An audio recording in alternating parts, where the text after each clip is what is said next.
अस्सलाम वालेकुम my YouTube family. कैसे हैं आप सब लोग। उम्मीद करती हूँ आप सब लोग बिल्कुल ठीक ठाक और खैर खैरियत से होंगे। हमेशा की तरह हमारा व्लॉग शुरू होता है नाश्ते के साथ। नाश्ता दे दिया है अम्मी जी को और उसके बाद जी रोज़मर्रा की सफाई। आज मैंने कहा है कि रोज़मर्रा की रूटीन से हट कर थोड़ा सा डीप क्लीन किया जाए घर को। इसलिए ये जो रात को मैं डीआईवाई कर रही थी और जो भी काम वगैरह कर रही थी वो सारा स्टफ़ यहाँ पर रख कर और मैं सो गई थी, मुझे नींद आ गई थी। फिर सुबह उठी तो जब बेड वगैरह सेट करने के लिए देखा तो सारा सामान पड़ा हुआ, तो मैंने कहा पहले इन चीज़ों को सेट कर लूँ और उसके बाद चादरें वगैरह और जो भी बेड की शीट्स वगैरह उनको सेट करूँगी। उससे पहले ये है कि थोड़ा सा सीज़न चेंज हो रहा है, तो मैंने कहा कि नीचे की जो शीट्स वगैरह उनको चेंज करके वॉश कर लूँ अच्छे तरीके से, ताकि ज़्यादा जब सर्दियाँ आ जाए तो फिर मुझे ज़्यादा भारी कपड़े ना वॉश करने पड़े। उसके बाद ही मैंने कहा कि जाले वगैरह हो रहे हैं उनको उतार लिया जाए और उसकी दीवारों की अच्छी तरीके से सफाई की जाए। पहले एक दफ़ा मैंने ऐसे ब्रश की मदद से सारे जाले और मिट्टी वगैरह हटा ली और दूसरी बार मैं ऐसे करूँगी कि वाइपर के ऊपर गीला सा टॉवल जो मैंने सर्फ़ के अंदर डिबोया हुआ होगा और फ़िनाइल वगैरह के ऊपर, तो वो टॉवल जो है वाइपर पर लगा के पूरी दीवारों पर अच्छे तरीके से लगा दूँगी। उससे ये होगा कि दीवारों पर कीड़े मकोड़े और छिपकलियाँ वगैरह होती हैं वो भी नहीं आएंगी और दीवारें साफ़ सुथरी और अच्छी लगेंगी। जो हमारे स्विच वगैरह होते हैं बार बार ऑन ऑफ़ करते करते या गंदे हाथ लग जाते तो बहुत ज़्यादा गंदे हो जाते, तो मैं मंथ में या फिर 2 से 3 मंथ में एक दफ़ा तो इन सारे स्विच को ज़रूर साफ़ करती हूँ। लेकिन कुछ ना कलर वगैरह यहाँ का फेंट हो गया था, मैंने इसको दोबारा से कलर किया था तो वो स्विच पे भी लग गया था कलर। फिर अभी उनको अच्छे तरीके से साफ़ करके फिर मैंने बेड की शीट वगैरह बिछा दी और नीचे की शीट्स वगैरह चेंज कर ली हैं।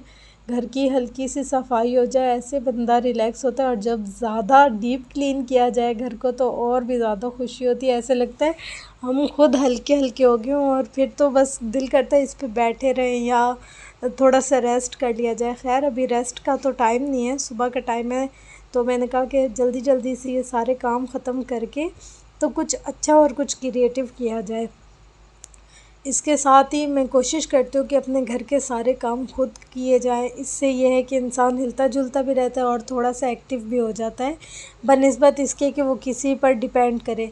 बेड वगैरह की चादर चेंज करने के बाद और दीवारें वगैरह साफ़ करने के बाद मैंने सारा फ़र्श को मॉप कर लिया था अच्छे तरीके से, क्योंकि अगर हम झाड़ू लगा भी लेते हैं तो वहाँ पर थोड़ी बहुत मिट्टी रह जाती है। ये जगह जो है ये मैं भूल गई थी साफ़ करना, फिर मुझे बाद में याद आया ओ मैंने तो यहाँ की डस्टिंग वगैरह की ही नहीं है और मिरर वगैरह साफ़ किया ही नहीं है। लोग और अमूमन ना अखबार के साथ साफ़ करते हैं शीशे वगैरह, लेकिन जो हमारे घर के पुराने लॉन के दुपट्टे होते हैं ना उनसे इतने अच्छे शीशे साफ़ होते हैं।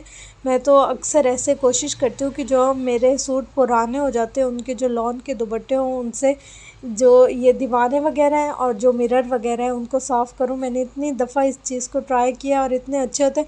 और दूसरा ये है कि हमारा जो एक्स्ट्रा कपड़ा होता है वो भी यूटिलाइज़ हो जाता है, क्योंकि जो कपड़े लॉन के होते हैं वो एक सीज़न ही चलते हैं और उसके बाद फट जाते हैं, किसी को देना भी अच्छे नहीं लगते। तो मैं ये कोशिश करती हूँ कि लॉन के कपड़ों से ही मिरर वगैरह साफ़ करूँ और किचन की जो स्लिप वगैरह होती है लॉन के कपड़ों से साफ़ करूँ, ज़्यादा अच्छी लगती है वो।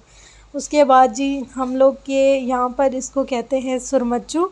आप लोग की ज़बान में इसको क्या कहते हैं, ये सिलाई कहते हैं कुछ लोग। ये जैसे आँख में सुरमा लगाने के लिए हम लोग की आंखें जो भी कोई देखते हैं तो वो कहते हैं आपकी आंखें बहुत बड़ी बड़ी और प्यारी हैं। हम अक्सर बचपन में अपनी अम्मी से ये सवाल करते थे, अम्मी सब कहते हैं आपकी आंखें बहुत ज़्यादा बड़ी और प्यारी हैं, तो ये कैसे हुई। तो हमारी अम्मी हमें बचपन से ये बताती आती है कि बेटा जी जब आप लोग पैदा हुए थे तब से लेकर जब तक आप हमारे कंट्रोल में थे, यानी कि छोटे थे, जब तक हम आपको डेली इन सिलाइयों से सुरमा लगाते थे।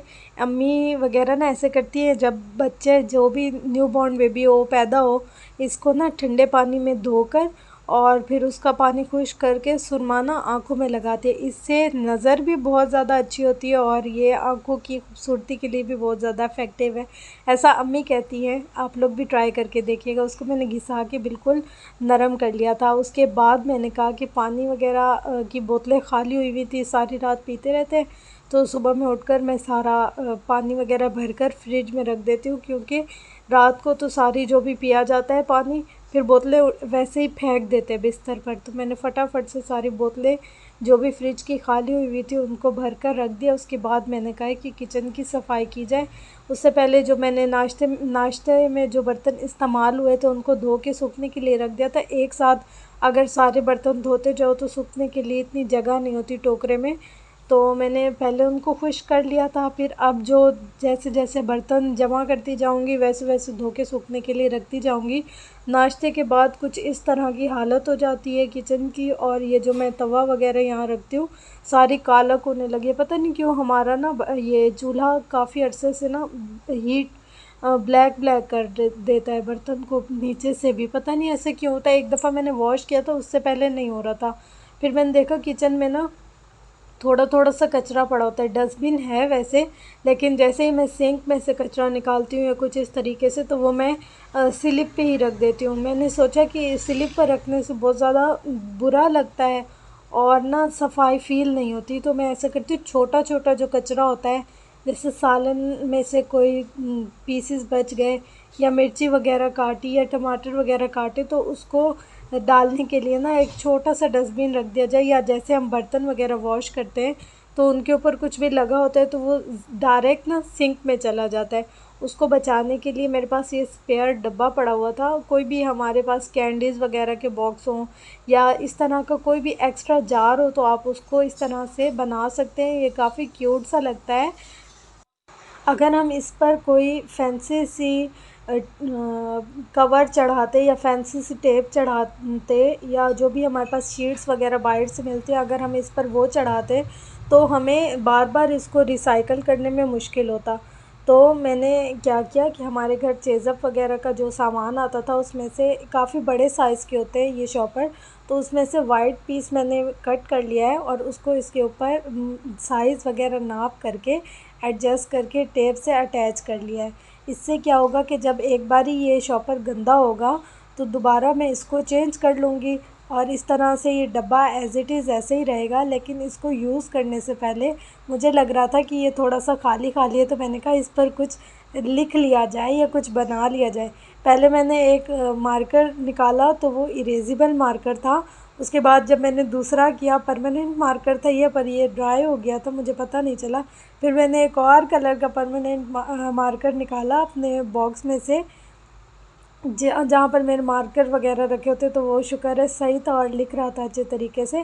फिर मैंने इस पर लिख दिया, मेंशन कर दिया कि यूज़ मी, वही मुझे यूज़ करने के लिए बनाया गया है, तो आप लोग मुझे यूज़ किया करें। फिर भी मुझे थोड़ा खाली खाली लग रहा था, तो मैंने सोचा कि इस पर ना कोई इस तरह से टैटू वगैरह या कोई स्माइली फेस बना लिया जाए कि जब भी कोई इसे देखे तो थोड़ा सा अट्रैक्टिव फ़ील हो ये। क्योंकि मैं इसको अपनी स्लिप पर सामने रखने, तो मैं चाहती थी कि इसमें डस्टबिन वाली फ़ील ना आए और बुरा ना लगे, इसलिए मैंने इस पर ऐसे लिख कर और प्यारे प्यारे से ना वो शेप्स बना लिए। और इस तरह से मैंने कहा हल्का सा हार्ट बन जाए, कुछ भी इस तरह से बन जाए, थोड़ा सा ना ये अट्रैक्टिव लगे। ऐसी चीज़ें बच्चों को बहुत प्यारी लगती है। जब मैं ये बना रही थी शाम ना, मुझे बार बार देख रहा था कि क्या कर रही है, ये क्या बना रही है। ये एक छोटा सा मतलब डीआईवाई कह सकते हैं हम इसे, लेकिन ये मेरे बहुत काम आने वाला है। किचन में मुझे इसकी बहुत ज़्यादा ज़रूरत होती है। बार बार मुझे तो थोड़ी सी अलकस फ़ील होती है डस्टबिन में चीज़ें डालने के लिए, तो मैंने इसको इसीलिए बना लिया कि चलो मेरे थोड़े से काम आ जाएगा और डस्टबिन वाली फ़ील भी नहीं आएगी। अच्छा, अब मैं यहाँ पर सोच रही थी कि यहाँ पर कोई और शेप बनाती हूँ ना, तो मैं और कोई शेप बनाने लगी तो ये सैड फेस बन गया। फिर मैंने इसको पूरा गोल ही कर लिया। मैंने कहा ऐसे लगेगा जैसे किसी ने मुंह खोला हुआ है या मुंह राउंड किया हुआ है फेस ना। तो फिर मैंने देखें, अब आप बताएं कि ये किस तरीके से बना है और कैसा लग रहा है। ये देखें ना, जैसे चाय वगैरह बनाए या कुछ भी, तो ये बॉक्सेस ऐसे रख देते हैं, बहुत बुरे लगते हैं मुझे। और हम लोग की सबकी ऐसे ही आदत है कि सब हम लोग शेल्फ़ पर रख देते हैं सामान। अब देखिए अंडे की छिलकी या जो भी कुछ था इसके अंदर, पहले मैंने शॉपर लगाया है कि जब भी मुझे इसको ये भर जाए या जब भी मुझे इसको डिस्पोज़ करना हो तो बस मैं ये शॉपर निकाल लूँ और उसको ही डस्टबिन में फेंक दूँ। बहुत अच्छा लग रहा है, मुझे प्यारा लग रहा है। आप लोग कमेंट में बताइएगा कि आपको कैसा लगा। अच्छा, मिर्ची आप लोग को जैसे पता है कि हम लोग बाहर की मिर्ची या रेड चिलीज़ यूज़ नहीं करते, लेकिन जब हम लोग सौदा वगैरह लेकर आते हैं, सब्ज़ मिर्ची उनमें आती है, तो जितनी यूज़ होती है, जो बाकी एक्स्ट्रा बच जाती है तो वो लाल होने लग जाती है। फिर मैंने अपने फ्रिज के ऊपर एक बास्केट सी रखी हुई है, जो भी मिर्ची लाल होने लग जाती है तो मैं उसको फ्रिज में से निकाल के उस बास्केट के अंदर डालती जाती हूँ, ताकि वो ड्राई हो जाए और रिस्क का ज़िया ना हो। फिर जब मैं देखती हूँ कि वो बास्केट भर गई है, तो एक तो ये होता है कि ये पॉकेट फ्रेंडली होती है, मतलब बाहर से हमें परचेज़ नहीं करनी पड़ती। जो मिर्ची हमारी डस्टबिन में जाए, उससे अच्छा ये है कि हम उसको रिसाइकल कर लें या रीयूज़ कर लें। इसमें से फिर मैं चेक करती जा रही थी साथ साथ, अगर कोई मिर्ची अंदर से ख़राब है या कुछ कचरा वगैरह है तो उसको साफ़ कर लूँ। असल में फ्रिज के ऊपर रखने की वजह से ना, धूप में मैंने इसको नहीं रखा था प्रॉपर धूप में, क्योंकि एक साथ ही मैं बहुत ज़्यादा क्वांटिटी में नहीं लाई थी। जैसे जैसे हम लोग मिर्ची वगैरह ले आते हैं तो लाल लाल जो भी होने लगती है, तो उसको थोड़ी थोड़ी को डालती रहती हूँ। अब अगर मैं धूप में रखती तो ये सारी बिल्कुल खुश्क होने लग जाती और ख़राब होने लग जाती ना, इसलिए मैंने इसमें से साफ़ करने लग गई हूँ मैं। जो भी इस पर मिट्टी वगैरह लगी हुई थी और जो भी कचरा था, तो मलमल के या लॉन के किसी दुपट्टे से अच्छी तरीके से साफ़ कर लेते हैं। उसके बाद अगर आपको लगे कि कोई मिर्ची ख़राब है तो उसको चेक कर लें, वैसे पता चल जाता है हाथ में लेते ही ना कि ये मिर्ची ख़राब है। मैं एक एक मिर्ची को सही से दुपट्टे से साफ़ कर रही थी कि अगर इसमें मिट्टी है या इस पर कोई कचरा वगैरह है तो वो उतर जाए। वैसे मैं जब भी सब्ज़ी लाती हूँ तो धो के रखती हूँ, तो मुझे ऐसे लग रहा नहीं था कि इस पर कोई कचरा हो, मगर हाँ, अंदर से काफ़ी सारी मिर्ची ना ख़राब निकली थी। असल में ये होता है कि जब हम फ्रिज में रख देते हैं ना, तो कुछ मिर्ची में पानी पानी सा हो जाता है, और अगर हम उसको ड्राई करते हैं तो ऊपर से तो वो ड्राई हो जाती है, मगर अंदर का जो बीज होता है ना, उस पर थोड़ी सी फफूंदी वगैरह लग जाती है। जैसे ये देखिए, मैं इसको खोल रही हूँ तो ये ख़राब है, इसको मैंने साइड पे कर लिया है। जो साफ़ है उनको मैं तोड़ कर चेक कर रही हूँ, जो साफ़ है उनकी मिट्टी हटाकर मैं अलग टोकरी में रख रही हूँ। उसके बाद जैसे ही मतलब सारे साफ़ हो जाएंगे तो मैं इसको ब्लेंडर में पीस कर और इनको डेली अपने खाने में यूज़ कर सकती हूँ। बाहर की मिर्ची हम लोग नहीं यूज़ करते, लेकिन जो घर की होती है उसको फिर भी थोड़ा बहुत इस्तेमाल कर लेते हैं। मेरी काफ़ी सारी मिर्ची ख़राब हो गई थी, इसलिए कि मुझे पता नहीं था कि ये जो अंदर से नरम नरम हो जाती है, उनको नहीं रखना होता। मैंने बाय मिस्टेक उनको भी रख दिया था, तो इसलिए फिर मैं चेक कर रही थी, जो भी ख़राब है उनको हटा रही थी, जो सही थी उनको चेक कर कर के रख रही थी। अनफॉर्चुनेटली ऐसा हुआ कि मैंने ये सारी मिर्ची बना ली और हमारे घर आज पूरा दिन लाइट ही नहीं थी।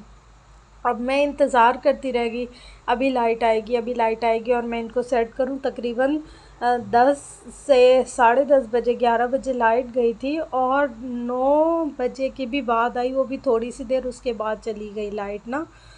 अब फिर लाइट आई तो मैंने कहा अब नेक्स्ट व्लॉग में इंशाल्लाह इसको पीसूँगी और आप लोगों से शेयर करूँगी इसकी वीडियो सारी। मैं 1 टू 1 इसको चेक कर रही थी, अगर कोई ख़राब है तो उनको सेट कर निकाल लूँ और जो साफ़ है उनको रहने दूँ। इसी तरह से आप भी अपने घर में कर लिया करें। अक्सर मैं ऐसा करती हूँ, टमाटर का पेस्ट बनाकर सेव कर लेती हूँ। लहसुन अदरक जब ज़्यादा आ जाते हैं तो वो ख़राब नहीं होते। इसके बाद जी मैंने सारी उनको सेट करके रख लिया और किचन की पूरी सफाई कर ली है, अपनी छबियाँ वगैरह धो ली हैं, रुमाल जो भी थे पकड़ने वाले और सफाई वाले उन सबको धो लिया है। और ये देखिए जी, बताएं डस्टबिन कैसा लग रहा है रखा हुआ। ऐसा फ़ील नहीं हो रहा कि ये डस्टबिन है। अम्मी को तो मैंने सुबह में नाश्ता दे दिया था, तो मैं अक्सर ना मान के साथ ही नाश्ता करती हूँ। मेरा भाई जब आता है स्कूल से पढ़ा के, तकरीबन 1 बजे तक वो घर आ जाता है, तो मैं कोशिश करती हूँ कि मैं उसी के साथ ही नाश्ता करूँ। अभी मैंने अपना और उसका नाश्ता रेडी कर लिया है। सुबह में मैंने अम्मी के साथ नहीं किया था नाश्ता, फिर मैंने अपना और उसका नाश्ता रेडी कर लिया है, गरम गरम सी मज़ेदार सी चाय। आप लोग बताइएगा कि आपको मेरा व्लॉग्स कैसे लगते हैं और क्या क्या इनमें मैं चेंजिंग्स करूँ जो आप लोग देखना चाहते हैं, या कोई ऐसी रेसिपी जो आप लोग देखना चाहते हो, तो वो आप मुझे ज़रूर कमेंट्स बॉक्स में बताइएगा, ताकि मैं अपने व्लॉग्स में, अपनी वीडियोस में वो बेहतरियाँ ले आऊँ। अक्सर लोग ना ऐसा करते हैं कि आधा कच्चा अंडा होता है, मतलब जर्दी उसकी कच्ची होती है और वो उसको हाफ़ फ्राई ऑमलेट खा लेते हैं। हमारे घर में किसी को भी अंडे की स्मेल नहीं पसंद, तो सब कहते हैं कि आप कोशिश करें कि पूरा पका हुआ हो। तो मैं दोनों साइडों से अच्छे तरीके से बना लेती हूँ। अब मैंने अपने लिए आज घी वाली बनाई है और माँ के लिए खुश्क रोटी बनाई है। थोड़ा सा सालन रात का जो बचा हुआ था उसको भी ऐड ऑन कर लिया है। शाम में मैंने अम्मी को सिर्फ 4 से 5 का टाइम था, ये अम्मी को सिर्फ काले चने बना के दे दिए। जिन भी लोगों को खून की कमी हो, अगर आप ज़्यादा पसंद नहीं करते या किसी को ज़्यादा मसाले वगैरह पसंद नहीं है, तो मैंने सिर्फ चने उबाले और उनके ऊपर चाट मसाला और नमक डालकर सिर्फ अम्मी को दे दिया कि इससे खून की कमी बहुत ज़्यादा पूरी होती है। तो आप लोग भी कोशिश किया करें, चाहे एक बाउल ही सही, मगर डेली इंटेक किया करें चनों का और इस तरह की खून बनाने वाली चीज़ों का। उसके बाद जी मैं छत पर चली गई थी। छत पर मैंने कहा कि आज थोड़ी सी छत की सफाई की जाए। अगर कोई ना भी रहता हो, वैसे हमारी छत पर कोई भी नहीं होता ज़्यादातर, या तो जब मुझे सिलाई वगैरह का काम करना होता है तब मैं जाती हूँ, या जब हम लोग को लॉन्ड्री करनी होती है तब हम लोग जाते हैं ऊपर। लेकिन फिर भी हवा चलती रहती है, ज़ाहिर है, तो मिट्टी वगैरह डस्ट हो जाती है। तो कोशिश करते हैं कि हम वीक में एक दिन ज़रूर अपनी छत की सफाई कर लें। अगर हमारा घर साफ़ होता है तो हमारा जहन भी बिल्कुल रिलैक्स होता है। और ज़रूरी नहीं है कि घर का जो पोर्शन हम यूज़ नहीं करते हम उसको देखभाल भी ना करें। घर तो हमारा ही है और अल्लाह का लाख लाख शुक्र है, अल्लाह ताला ने हमें अपने घर से नवाजा है। एक वो वक्त भी था जब हम लोग प्रे करते थे कि काश हमारे पास अपना घर हो। आज अल्लाह ताला का लाख लाख शुक्र है, अल्लाह ताला ने अपना घर दिया है। हम अपने रब की नेमतों का जितना भी शुक्र अदा करें हम नहीं कर सकते हैं। आज का मौसम इतना प्यारा था, जब मैं छत पर आई मुझे देखकर इतना सुकून मिल रहा था, इतनी ठंडी और मज़े की हवाएं चल रही थी। तो मैंने साथ ही सारा रूम जो ऊपर का था, मैंने आपको काफ़ी वीडियोस में भी शेयर किया हुआ है, इसकी भी सफाई कर ली और मैंने कहा सारी छत वगैरह धो लेती हूँ। इससे ये है कि नीचे वाला घर भी ठंडा हो जाता है। जब ऊपर वाली छत धुलती है ना, तो नीचे ऑटोमेटिक थोड़ी सी ठंडक हो जाती है। और शाम में तो वैसे भी काफ़ी अच्छा मौसम हो जाता है। कराची में इतनी ज़्यादा सर्दी आती नहीं है, बाकी जो पंजाब वाला एरिया है वहाँ पर तकरीबन थोड़ी सी मौसम में काफ़ी ज़्यादा, बल्कि थोड़ी सी नहीं काफ़ी ज़्यादा चेंजिंग आ गई है, तकरीबन सर्दी आ गई। यहाँ मैंने छत धो ली थी और पौधों को पानी देकर अब मैं नीचे जा रही थी। रात में मैंने बनाए थे चाइनीज़ चावल। हर किसी का बनाने का अपना तरीका है। कोई अंडा पकाकर उसमें शामिल करता है, कोई बॉयल करता है। ये हम सब के अपने टेस्ट पर डिपेंड करता है कि हम जो भी खाना बना रहे हैं उसको किस तरह से खाना पसंद करते हैं। हम लोग 2-3 तरीके से बनाते हैं। अगर आपको मेरी वीडियोस पसंद आती हों तो लाइक शेयर कमेंट ज़रूर कीजिएगा। दुआ में याद रखिएगा। अल्लाह।